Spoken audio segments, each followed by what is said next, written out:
করার SMS দিবে। এখন দেখেন এই যে 3টা VFS গ্লোবাল থেকে সর্বশেষ আজকে বেশ ভালো পরিমাণে কিন্তু কালেকশন, বেশ ভালো পরিমাণ প্রচুর সংখ্যক পাসপোর্ট আজকে কালেকশন করছে। এর ভিতরে বেশ কয়েকটা পাসপোর্ট দেখলাম 2023 এবং 24 সালের। 23 সালের আগস্ট মাসের 16 তারিখে 23 সালের আগস্ট মাসের 16 তারিখে একটা পাসপোর্ট, সে এখনও পর্যন্ত রিটার্ন ফিটার্ন কিচ্ছু পায় নাই, ডাইরেক্ট তার রেডি ফর কালেকশন আসছে গতকাল, এবং আজকে কালেকশন করতে অলরেডি গেছে, হয়তো বা আমি এখনও পর্যন্ত নিউজ পাই নাই সর্বশেষ আপডেটটা কি হইল।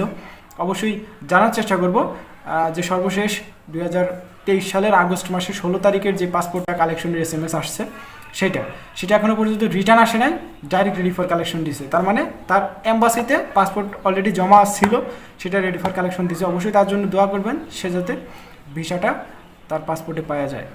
অনেকে প্রশ্ন করেন যে ভাই ফ্যামিলি ভিসা নিয়ে এই যেই পরিস্থিতিগুলো সৃষ্টি হইতেছে বা যে আপডেটগুলো দিতেছে, এর ভিতরে কি ফ্যামিলি ভিসা আপডেট নাই? বা এগুলোর ভিতরে ফ্যামিলি ভিসার আপডেট টাইনা লাভ নাই।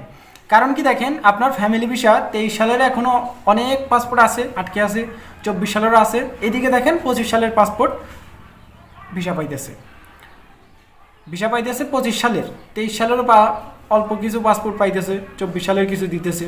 এভাবে কিন্তু আপনাদের পর্যায়ক্রমে এই পাসপোর্টগুলো ডেলিভারি দিতেছে, কিন্তু খুবই অল্প পরিমাণে। এই যে ফ্লোসির আন্ডারে কিন্তু না, ফ্যামিলি ভিসা আপনার ফ্লোসির আন্ডারে না, কোনো ক্লিক ডের ভেতরে আবেদন পড়ে না।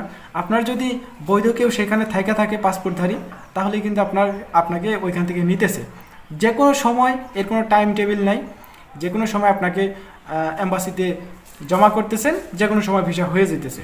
এগুলা কোনো এই যে 1 বছর পর পরে ফ্লোসি দিতেছে, এই ফ্লোসির আন্ডারে না। ফ্যামিলি ভিসার হিসেবটা কিন্তু পুরোপুরি আকারেই ভিন্ন। ফ্লোসির আন্ডারে যে ভিসাগুলো থাকে সেটা হলো ওয়ার্ক ভিসার ক্ষেত্রে স্পন্সর, এগ্রিকালচার, ডোমেস্টিক, এই 3টা ক্যাটাগরির ভিসা কিন্তু অবশ্যই এই ফ্লোসির আন্ডারে থাকে।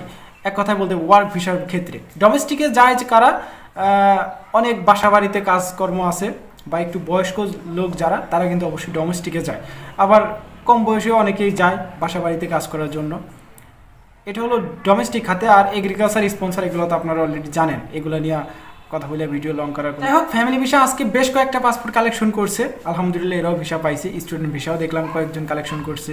এরপর এই ট্যুরিস্ট ভিসা আছে, হ্যাঁ, এগ্রিকালচারও অনেকেই কালেকশন করতেছে। দেখা যাক, সর্বশেষ আপডেট পাইলে অবশ্যই জানার চেষ্টা করবো। এই ছিল আজকের ভিডিও। দেখা হচ্ছে নেক্সট একটা ছোটোখাটো ইনফরমেশন ভিডিওতে। ততক্ষণ পর্যন্ত আপনারা সুস্থ থাকবেন, ভালো থাকবেন। মজুমদার ফ্রম ইটালিয়ান ইউরোপ এই 2টা ইউটিউব চ্যানেলের পাশেই থাকবেন।